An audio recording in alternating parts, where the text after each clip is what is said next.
Bismillahirrahmanirrahim. Assalamualaikum warahmatullahi wabarakatuh.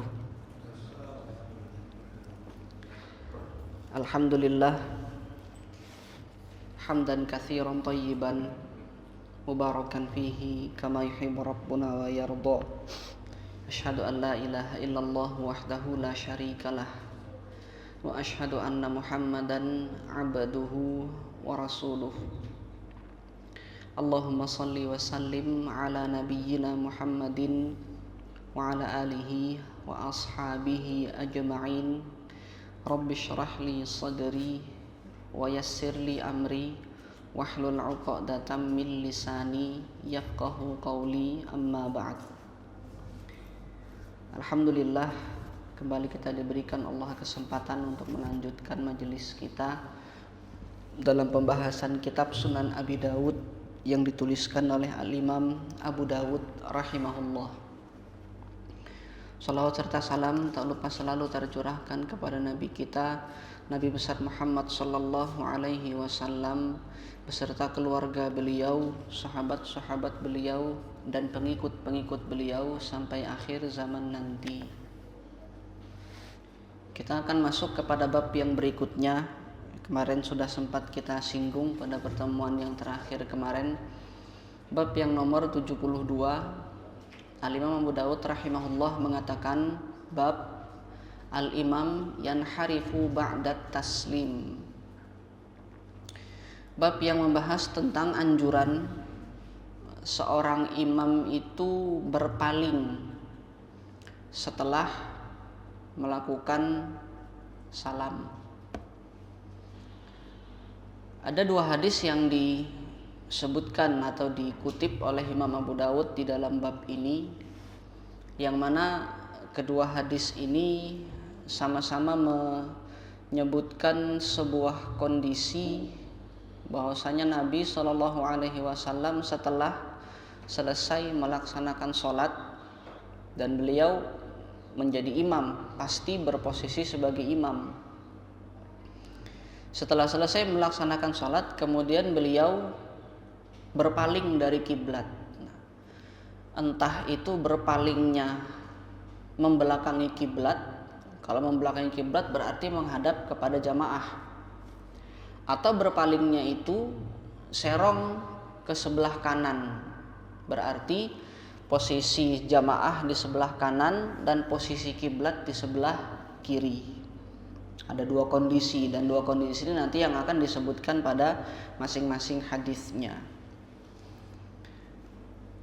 Intinya hal ini menjadi sunnah atau yang dipraktekkan oleh Nabi Shallallahu Alaihi Wasallam, meskipun nanti sebagian ulama ada yang memaknai perbuatan ini ada tujuannya. Dilakukan oleh Rasulullah menghadap kepada jamaah itu ada tujuannya. Kalau disebut ada tujuannya, berarti saat seorang imam tidak melakukan tujuan tersebut, maka tidak perlu berpaling. Nah, nanti insyaallah akan kita ulas. Hadis yang pertama diriwayatkan dari sahabat Yazid ibnul Aswad radhiyallahu an. Beliau berkata, "Shallaitu khalfa Rasulillahi sallallahu alaihi wasallam fakana idzan sarafa inharafa." Aku pernah salat di belakang Rasulullah sallallahu alaihi wasallam. Dan ketika beliau selesai, fakana idzan sarafa, insarafa itu selesai melakukan sholat, selesai setelah salam, artinya sudah tidak berada dalam posisi sholat lagi. Ketika beliau sudah selesai sholatnya, inharafa, beliau kemudian berpaling. Berpaling di sini oleh para ulama disebutkan mala anil qiblati wastaqbalan nasa. Dalam kitab Aunul Ma'bud disebutkan makna dari berpaling di sini adalah beliau berpaling dari kiblat dan kemudian menghadap kepada jamaah. kepada para sahabat yang menjadi makmum beliau. Itu hadis yang pertama. Hadis yang kedua diriwayatkan dari sahabat yang lain yang bernama Al-Bara ibni Azib radhiyallahu an. Beliau berkata, kunna idza shallaina khalfa Rasulillah sallallahu alaihi wasallam ahbabna an nakuna an yaminihi fayuqbilu alaina biwajhihi sallallahu alaihi wasallam. Kami dulu, kata Bara bin Azib radhiyallahu an, kami di situ berarti bukan beliau sendiri saja. Artinya sahabat-sahabat yang lain juga memiliki kondisi yang mirip seperti Bara bin Azib. Kami dulu kalau sholat di belakang Rasulullah Sallallahu Alaihi Wasallam, kami senang berada di sebelah kanan beliau. Jadi kalau kita bayangkan ketika jadi imam seperti ini posisinya kan. Jadi para sahabat itu senang kalau dapat shaf itu yang sebelah kanan sini. Dari belakang sini sampai ke sebelah kanan ini shaf yang menjadi favoritnya para sahabat. Apa alasannya? Karena kata Bara bin Azib, Rasulullah itu kalau selesai yuqbil alaina biwajhihi. Rasulullah itu menghadap kepada kami setelah selesai sholat, berarti Rasulullah berpalingnya itu hanya serong ke bagian kanan. Jadi kelihatan atau menghadap ke sisi para sahabat yang sholat di sebelah kanan, shaf yang bagian kanan ini. Adapun yang bagian kiri, nah berarti kan kena sisi punggungnya Rasulullah. Makanya para sahabat senang ketika mereka berada di sebelah kanannya, sisi shaf yang sebelah kanannya Rasulullah. Nah, itu dua hadis yang menggambarkan bagaimana kondisi Rasulullah Shallallahu Alaihi Wasallam setelah selesai sholat. Beliau langsung merubah posisi duduknya. Bisa berubah dalam kondisi beliau menghadap ke bagian kepada para jamaah. Bisa juga berubah posisi duduknya itu beliau menghadap ke sebelah kanan. Nah, tapi di sini oleh sebagian ulama, Al-Hafidz Ibnu Hajar Al-Asqalani dalam kitab beliau Fathul Bari menyebutkan ada salah satu pemaknaan dari para ulama. Beliau mengatakan qila al-hikmatu fi istiqbalil ma'mumina an yu'allimahum ma yahtajuna ilaihi.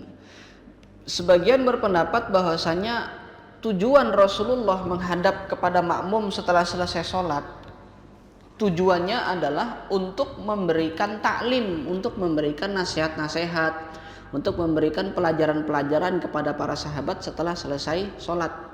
Mumpung masih ngumpul semua ini para sahabat, mumpung belum bubar, Rasulullah setelah selesai sholat kemudian memberikan wejangan-wejangan lah kepada para jamaah. Kalau memang tujuannya seperti itu, nah maka kata Imam Ibnu Hajar, fa'ala hadza yahtassu biman kana fi mithli halihi sallallahu alaihi wasallam min qasdit ta'limi wal mau'izati. Kalau memang Rasulullah punya tujuan untuk memberikan nasihat, memberikan wejangan setelah sholat dan kemudian menghadap kepada para jamaah, itu berarti menghadapnya seorang imam kepada para jamaah ini khusus dilakukan oleh imam yang kondisinya persis seperti Rasulullah, ingin memberikan wejangan, ingin memberikan nasihat, memberikan pelajaran-pelajaran kepada para jamaah. Adapun seorang imam yang tidak bertujuan atau tidak ingin memberikan nasihat-nasihat, memberikan wejangan-wejangan kepada para jamaah, maka tidak masalah bagi imam tersebut untuk tetap berada pada kondisi menghadap kiblat, pada posisi menghadap kiblat. Nah, jadi sebenarnya ini fleksibel Pak ya. Perkara ini fleksibel. Kita boleh menghadap kepada kiblat kita boleh membelakangi kiblat. Seorang imam nih, kita bicara seorang imam. Setelah selesai, seorang imam boleh tetap pada posisinya menghadap kepada kiblat. Seorang imam boleh berpaling dari kiblat dengan serong ke sebelah kanan. Seorang imam juga boleh membelakangi kiblat setelah selesai sholat dan menghadap kepada makmum. Ini semua boleh dilakukan oleh seorang imam. Meskipun seorang imam tidak bertujuan untuk memberikan nasihat. Ya mau zikir aja, imam mau zikir. Apa kalau hanya sekedar zikir, tidak memberikan nasihat kepada para jamaah, apa nggak boleh menghadap kepada jamaah? Boleh. Yang disebutkan oleh Imam Ibnu Hajar ini tadi adalah salah satu pendapat dari para ulama tentang apa hikmah dibalik perbuatan ini dilakukan oleh Rasulullah SAW. Karena pendapat yang lain juga ada. Pendapat yang lain disebutkan hikmahnya apa? Kok kita dianjurkan atau dicontohkan oleh Rasulullah berpaling, seorang imam itu berpaling dari kiblat setelah selesai sholat. Sebagian ulama yang lain menyebutkan bahwasanya hikmahnya adalah waqila al-hikmatu fihi ta'rifud dakhil bi anna as-salata in qadat iz law istamarra al-imamu ala halihi la auhama annahu fit tasyahhudi masalan. Tujuannya imam itu berpindah posisi atau merubah posisi duduknya setelah selesai sholat. Salah satu tujuannya, hikmahnya adalah untuk memberitahu kepada jamaah yang baru datang. Misalkan ada jamaah yang terlambat nih, sholat sudah selesai, para jamaah masih berada pada shofnya masing-masing, pada posisinya masing-masing. Baru selesai, belum bubar, baru salam, assalamualaikum warahmatullah, assalamualaikum warahmatullah. Masuk tuh jamaah yang terlambat tadi. Nah, dia pikir karena posisi duduk belum berubah, jamaah belum bubar, shofnya masih rapi di tempat masing-masing, imam masih menghadap ke kiblat, dikiranya itu masih sholat, dikiranya belum salam. Masuk dia ke dalam jamaahnya, langsung Allahu Akbar, langsung duduk tahiyat akhir. Dikiranya itu masih duduk tahiyat akhir. Nah, ini yang dicegah dari anjuran ini tadi, yang dicegah seperti itu. Kalau seandainya yang baru datang itu melihat posisi imam sudah berpaling dari kiblat, maka dia akan, oh ini berarti sudah selesai sholat. Kalau gitu saya sholat sendirian di belakang, selesai sudah. Tapi kalau seandainya posisinya belum berubah, nanti kasihan jamaah yang baru datang ini dikiranya masih sholat, nanti dia kemudian sholat dengan niat bermakmum dengan imam yang tadi sudah selesai sholatnya. Maka kemudian untuk menghindari hal yang seperti itu, kemudian Rasulullah berpaling dari kiblat. Nah, itu hikmah juga yang disebutkan oleh para ulama. Artinya hikmahnya tidak terbatas pada tujuan untuk memberikan pelajaran, untuk memberikan nasihat-nasihat dan wejangan-wejangan. Artinya kita juga boleh berpaling dari kiblat meskipun seorang imam tidak ingin memberikan wejangan kepada para jamaah. Terlebih saya pernah temukan ada hadis-hadis yang berbicara tentang zikir-zikir setelah sholat, dikumpulkan oleh Syekh Al-Mubarakfuri di dalam kitab beliau Tuhfatul Ahwazi. Di dalam salah satu penjelasan beliau tentang hadis-hadis zikir setelah sholat, di situ dipaparkan oleh beliau beberapa hadis yang yang disunahkan sebagai zikir setelah sholat fardu. Di antara zikir-zikir yang dibaca itu adalah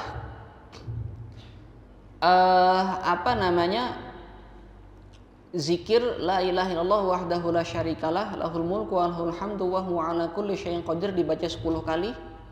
Kemudian Allahumma ajirni minan nar, Allahumma ajirni minan nar dibaca 7 kali. Setelah salat maghrib dan setelah salat subuh. Makanya Bapak-bapak kalau lihat, kita perhatikan salat di masyarakat kita yang zikirnya dijaharkan. Kalau di waktu maghrib sama waktu subuh itu kan biasanya zikir panjang, kan biasanya dibedakan itu. Kalau subuh sama maghrib itu menggunakan zikir panjang. Nanti kalau yang isya, sholat lain, isya, sholat asar, apalagi sholat yang sir, asar sama zuhur itu biasanya zikirnya zikir pendek. Nah, kalau yang zikir panjang, silakan antum perhatikan Yang dibaca setelah sholat itu pasti la ilaha illallah wahdahu la syarikalah tadi 10 kali. Kalau kita hitung 10 kali itu dibacanya. Nanti kemudian Allahumma ajirni minan nar 7 kali. Nah, zikir ini kalau di dalam hadis yang disebutkan tadi oleh Syekh Mubarakfuri, 2 zikir ini dianjurkan dibaca sebelum seseorang, entah itu imam atau makmum. Setelah selesai sholat fardu, dianjurkan dibaca sebelum orang tersebut melakukan perubahan posisi duduk. Jadi kan biasanya dibacanya ya masih duduk tahiyat akhir seperti ini, masih duduk tawarruk, itu udah selesai salam kemudian langsung dibaca la ilaha illallah wahdahu la syarikalah 10 kali. Setelah selesai baru kemudian Allahumma ajirni minan nar. Nah, setelah Allahumma ajirni minan nar, kalau antum perhatikan nanti baru Allahumma antas salam wa minkas salam, baru dirubah itu posisi duduknya. Dirubah. Sudah langsung duduk sila.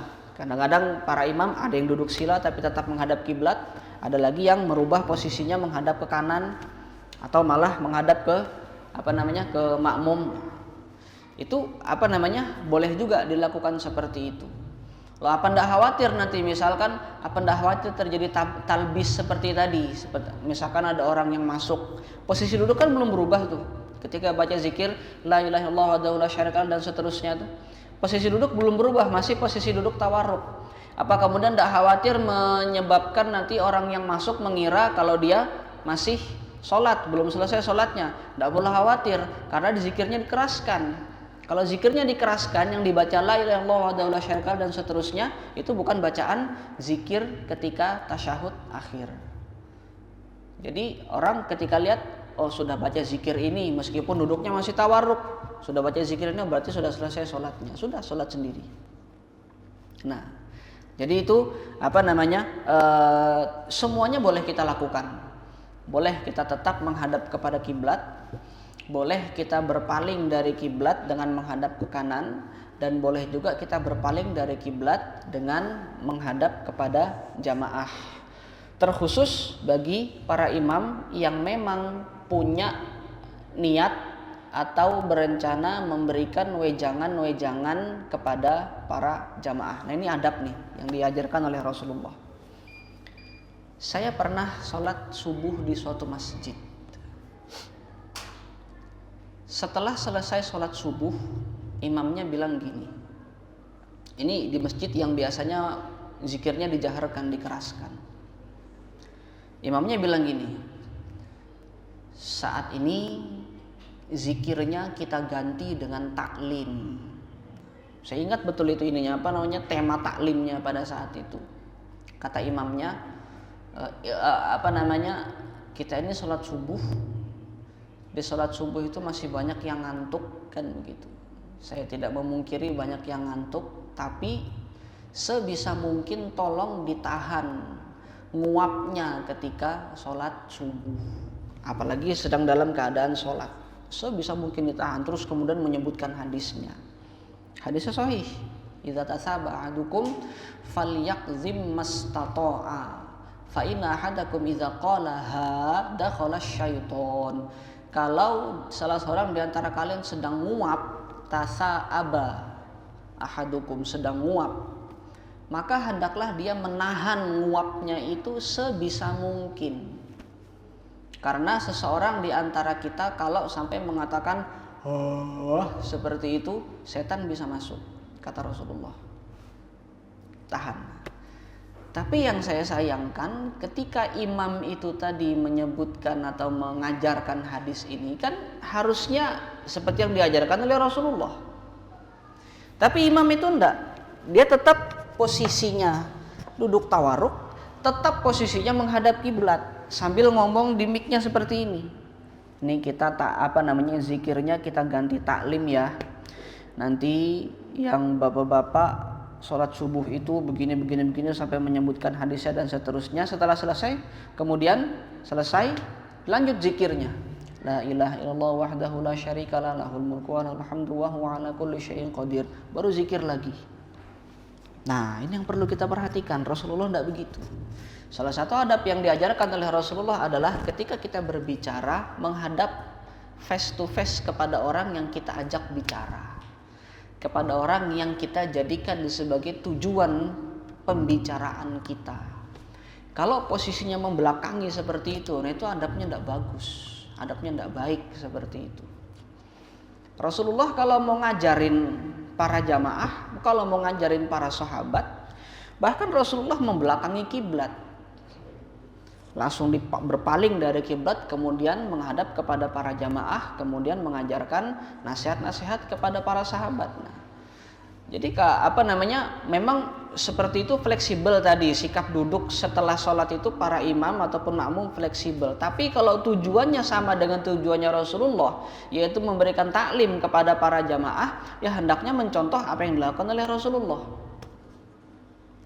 Nah, jadi kan ketika saya lihat itu, ini bapak ini, Pak Imam ini mengajarkan memotivasi para jamaah untuk mencontoh Rasulullah dalam hal menahan nguap kan gitu, agar tidak mungkin beberapa kali itu risih gitu loh. Memang enggak biasa, memang bapak ini sering jadi imam di masjid itu, tapi enggak biasa ngasih taklim gitu loh. Mungkin ada satu momen, kemungkinan ya, ada satu momen di mana beliau sholat berdampingan sama jamaah yang lain, ada yang nguap mungkin beliau merasa risih. Kemudian di keesokan harinya atau beberapa hari kemudian ketika berkesempatan jadi imam, beliau sampaikan teguran itu. Bagus memang tegurannya, tapi tegurannya isinya itu untuk mencontoh Rasulullah. Kita memotivasi, ini kata Rasulullah begini, ayolah kita contoh gitu loh. Intinya kan begitu. Kata Rasulullah begini, ayolah kita taat sama Rasulullah. Tapi dalam kondisi beliau melakukan sesuatu yang tidak dilakukan oleh Rasulullah. Padahal Rasulullah kalau mau ngasih nasihat, ngasih wejangan, menghadap kepada ini kan satu adab yang mungkin kelihatannya sepele. Tapi bisa jadi orang itu tersinggung, bukan bisa jadi. Kita bayangkan aja lah kalau ada orang yang ngajak kita ngobrol tapi kemudian dia ngasih punggung seperti itu. Apa kabar ikam? Kita ada temannya di situ. Ngobrolnya begini, apa kabar ikam? Gimana keadaannya gimana gitu. Ya gimana enggak tersinggung. Itu adab yang kelihatannya sepele tapi kemudian bisa berakibat fatal di dalam bermuamalah terhadap sesama kita. Itu yang penting untuk kita perhatikan. Bab yang berikutnya,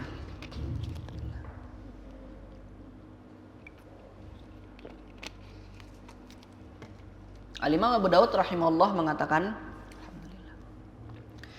bab al-imam yatatawwa'u fi makanihi. Bab yang membahas tentang seorang imam yatatawwa' fi makanihi, hukum seorang imam sholat sunnah atau sholat nafilah di tempat yang sama dengan tempat dia sholat fardu. Nah ini kita perhatikan dulu bunyi babnya. Bunyi babnya ini kan kesimpulan dari Imam Abu Daud.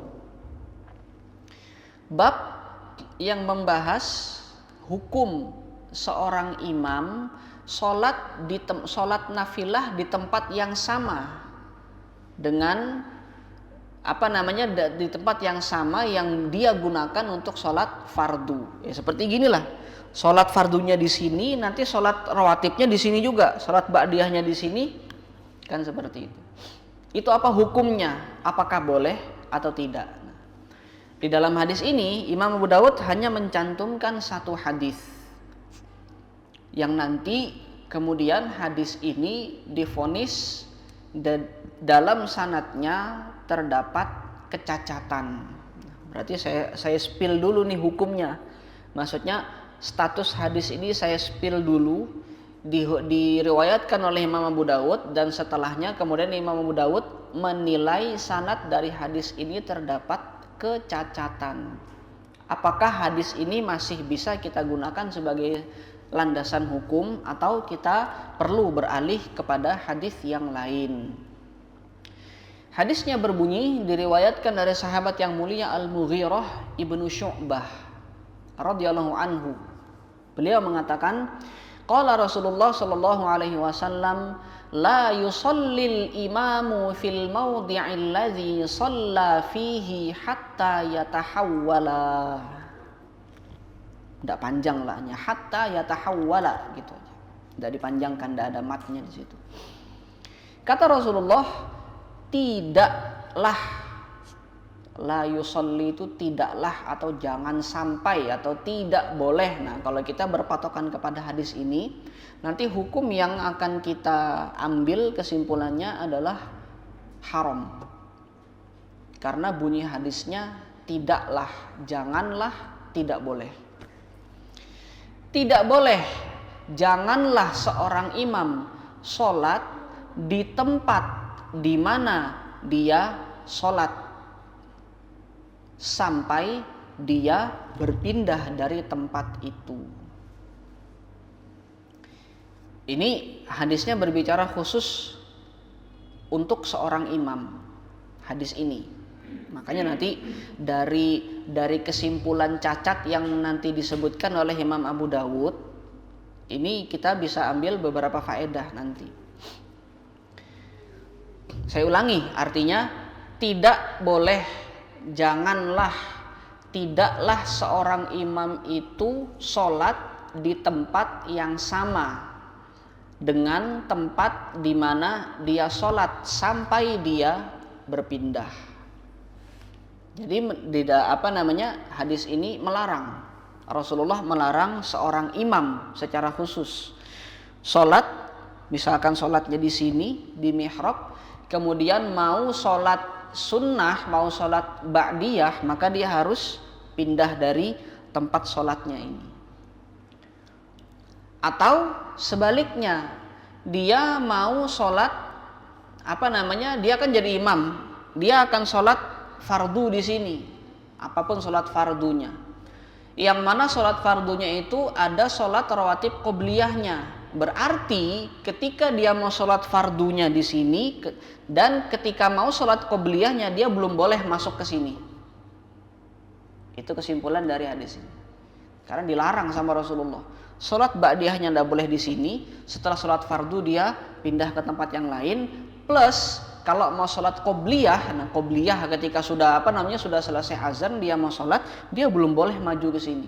Dia harus sholat di tempat selain tempat ini, karena tempat ini akan dia pakai untuk sholat fardu. Jadi pindah-pindah tempatnya. Nah, tapi ada tapinya. Kesimpulannya lagi ya, kesimpulan yang tadi ya. Kesimpulannya dulu, berarti seorang imam tidak boleh sholat di tempat yang sama. Berarti juga, nah ini akan kesulitan nanti para imam ketika posisinya sholat taraweh.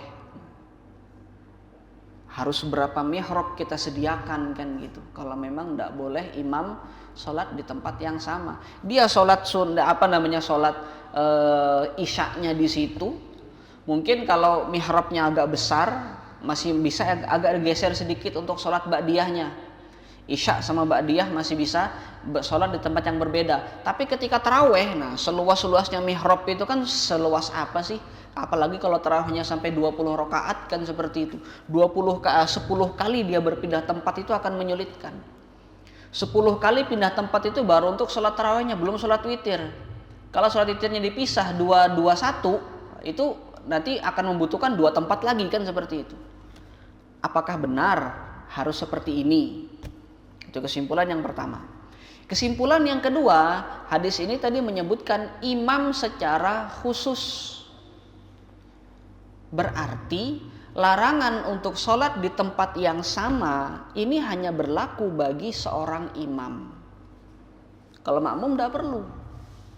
Padahal kan ya kita sering melihat, bahkan saya juga pernah melakukan yang seperti itu. Setelah selesai sholat, zikir gitu kan, nanti kita berdiri mau sholat ba'diyah, nanti kita bertukar sama teman yang di samping. Tukaran tempat untuk mengamalkan hadis ini. Padahal hadis ini hanya menyebutkan imam secara khusus. Makmum tidak perlu. Makmum mau sholat di situ tidak masalah.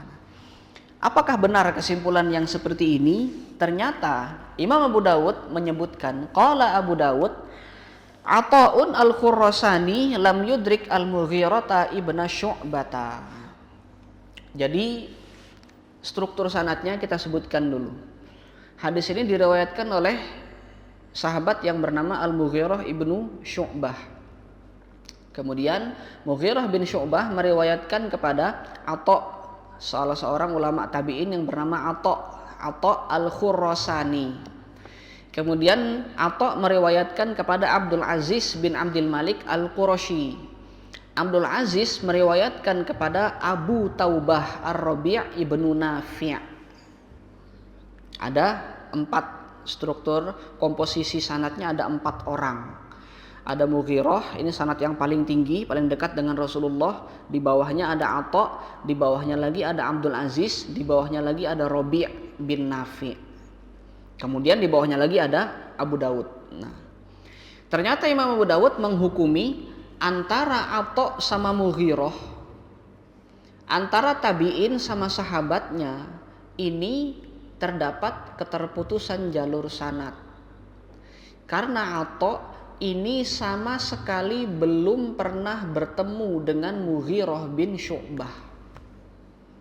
Bagaimana mungkin Ata' bisa mempelajari hadis dari Mughirah? Orang ketemu aja tidak pernah. Makanya Imam Abu Dawud mengatakan lam yudrik al-Mughirah ibn Syu'bah. Ata' belum pernah ketemu sama Mughirah bin Syu'bah. Berarti harusnya ada perantara antara Ata' sama Mughirah ini, tengah-tengahnya ini. Dan perantara ini tidak disebutkan di dalam struktur sanad ini. Kita tidak tahu apakah perantara ini, orangnya ini, perawinya ini statusnya sahih, statusnya kuat, thiqah atau dhaif. Karena perantara ini belum jelas kredibilitasnya, bahkan namanya tidak disebutkan, maka status hadis ini adalah hadis yang munqati'.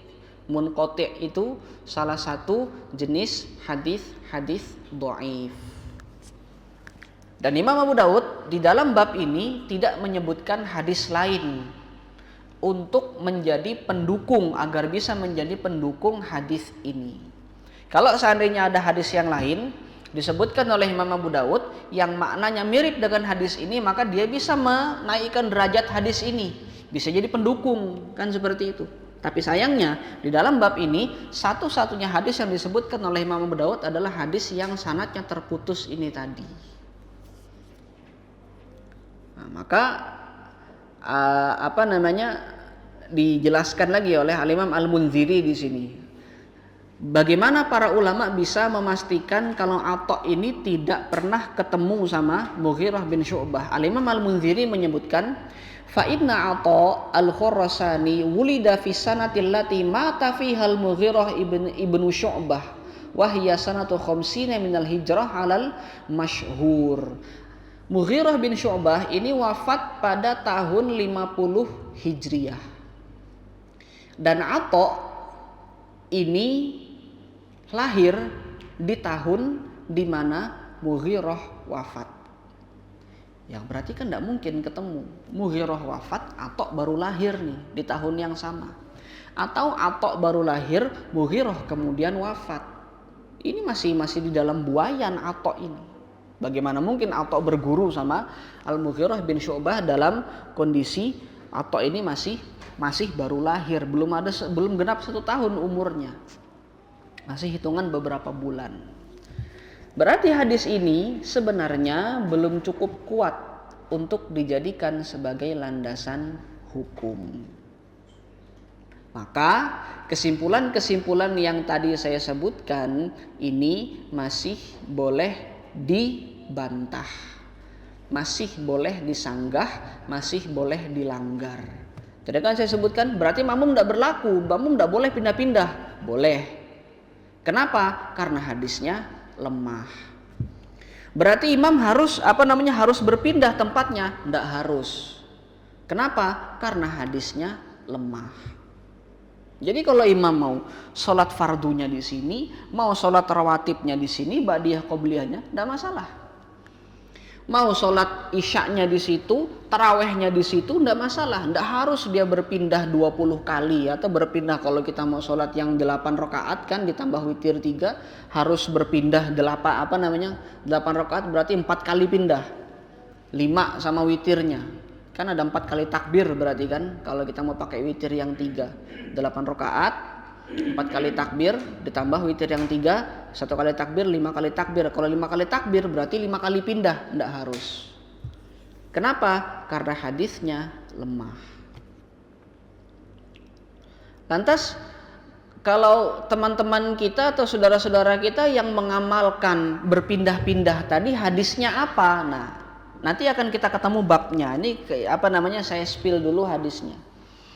Ada nanti babnya, pembahasannya tersendiri. Rasulullah nih hadisnya diriwayatkan dan ini yang sahih, hadisnya diriwayatkan oleh Abu Hurairah radhiyallahu anhu. Dari Nabi SAW beliau bersabda, "Ayajizu ahadukum idza shalla ahadukum an yataqaddama aw yata'akhkhara aw an yaminihi aw an shimalihi." Apakah kalian tidak bisa? Nah, gitu. Itu kalau makna hadisnya begitu. Terjemahan hadisnya? Apakah kalian tidak bisa? Apakah salah seorang di antara kalian sulit melakukan kalau dia selesai sholat, kemudian dia maju untuk melakukan sholat yang berikutnya, atau dia mundur dari tempatnya untuk melakukan sholat yang lain, atau dia berpindah ke sebelah kanannya, atau dia berpindah ke sebelah kirinya. Nah, hadis ini redaksinya umum. Mencakup imam juga, makmum juga. Makanya kalau kita berpatokan kepada hadis yang tadi kita dilemahkan oleh Imam Abu Dawud, maka dia hanya berlaku untuk imam saja. Yang dianjurkan pindah-pindah ya imam saja, makmum tidak perlu pindah-pindah. Dan imam kalau sholatnya banyak seperti tadi, maka dia harus berpindah beberapa kali sesuai dengan jumlah rakaat yang dia lakukan kan seperti itu. Kalau memang hadis sahih. Tapi ternyata hadis yang tadi lemah dan hadis yang barusan kita sebutkan yang tadi saya katakan akan ada bab yang tersendiri nanti pembahasannya. Di sini kan bunyinya umum redaksinya. Kum yang disebutkan oleh Rasulullah di sini kalian secara umum berlaku untuk imam, berlaku juga untuk makmum. Apakah kalian tidak bisa? Apakah kalian sulit? Nah, kalau melihat struktur kalimatnya ini kan Rasulullah tidak mewajibkan, Rasulullah tidak memaksa. Susahkah antum ini kalau sholat itu setelah selesai sholat mau sholat yang lain tuh agak maju sedikit atau agak mundur dari tempat sholat yang sebelumnya atau pindah ke samping kanan atau pindah ke samping kiri? Sulitkah gitu? Kalau sulit ya tidak apa-apa, tidak usah dilakukan. Kalau misalkan tidak ada kesulitan ya silahkan lakukan itu karena itu sunnahnya. Memperbanyak tempat ibadah kita. Itu yang kemudian disimpulkan oleh para ulama ini menjadi satu hukum yang disunnahkan. Tapi kalau kita mau sholat tetap pada tempat kita sholat tidak masalah, tidak ada konsekuensi dosa di situ. Hikmahnya disimpulkan oleh para ulama bahwasanya kita bisa memperbanyak tempat kita sholat, yang mana tempat-tempat yang kita jadikan sebagai tempat ibadah ini nanti di akhirat akan menjadi saksi di hadapan Allah Subhanahu wa taala. Akan mendukung kita di hadapan Allah Subhanahu wa taala. Kalau kita mengaku di hadapan Allah, ya Allah saya rajin sholat 5 waktu. Nah, tempat-tempat yang kita sholati ini nanti yang akan mendukung pernyataan tersebut. Meskipun Allah sudah tahu kita tidak akan bisa bohong di hadapan Allah nanti. Tapi pendukung-pendukung yang ini semakin banyak tempat yang kita sholati, semakin banyak yang mendukung ini nanti akan memberikan bukti di hadapan Allah, dan memberikan bukti di hadapan makhluk-makhluk yang lain. Karena nanti kan kita dalam proses arad itu kan proses di mana kita fase di mana semua amal kita itu ditampilkan oleh Allah Subhanahu wa taala. Itu ditampilkan di hadapan makhluk yang lain juga. Kita tidak bisa sembunyi. Tidak ada lagi yang bisa kita sembunyikan. Di hadapan Allah kita tidak bisa kita menyembunyikan sesuatu. Di hadapan makhluk yang lain pun kita tidak bisa menyembunyikan sesuatu. Baru ketahuan nanti itu, oh sekalinya fulan itu, kukira selama di dunia tuh kukira nakal orangnya. Sekalinya rajin tahajud orang itu luar biasa. Oh sekalinya itu rajin ngaji orang itu luar biasa. Kukira dia bandel orangnya. Atau sebaliknya, kukira soleh di orangnya ini. Makhluk yang lain nanti akan bisa melihat seperti itu. Nah, dengan banyaknya pendukung ini akan banyak juga yang membuktikan kalau pengakuan kita di hadapan Allah ini bukan suatu kedustaan. Ini faedah penting nih.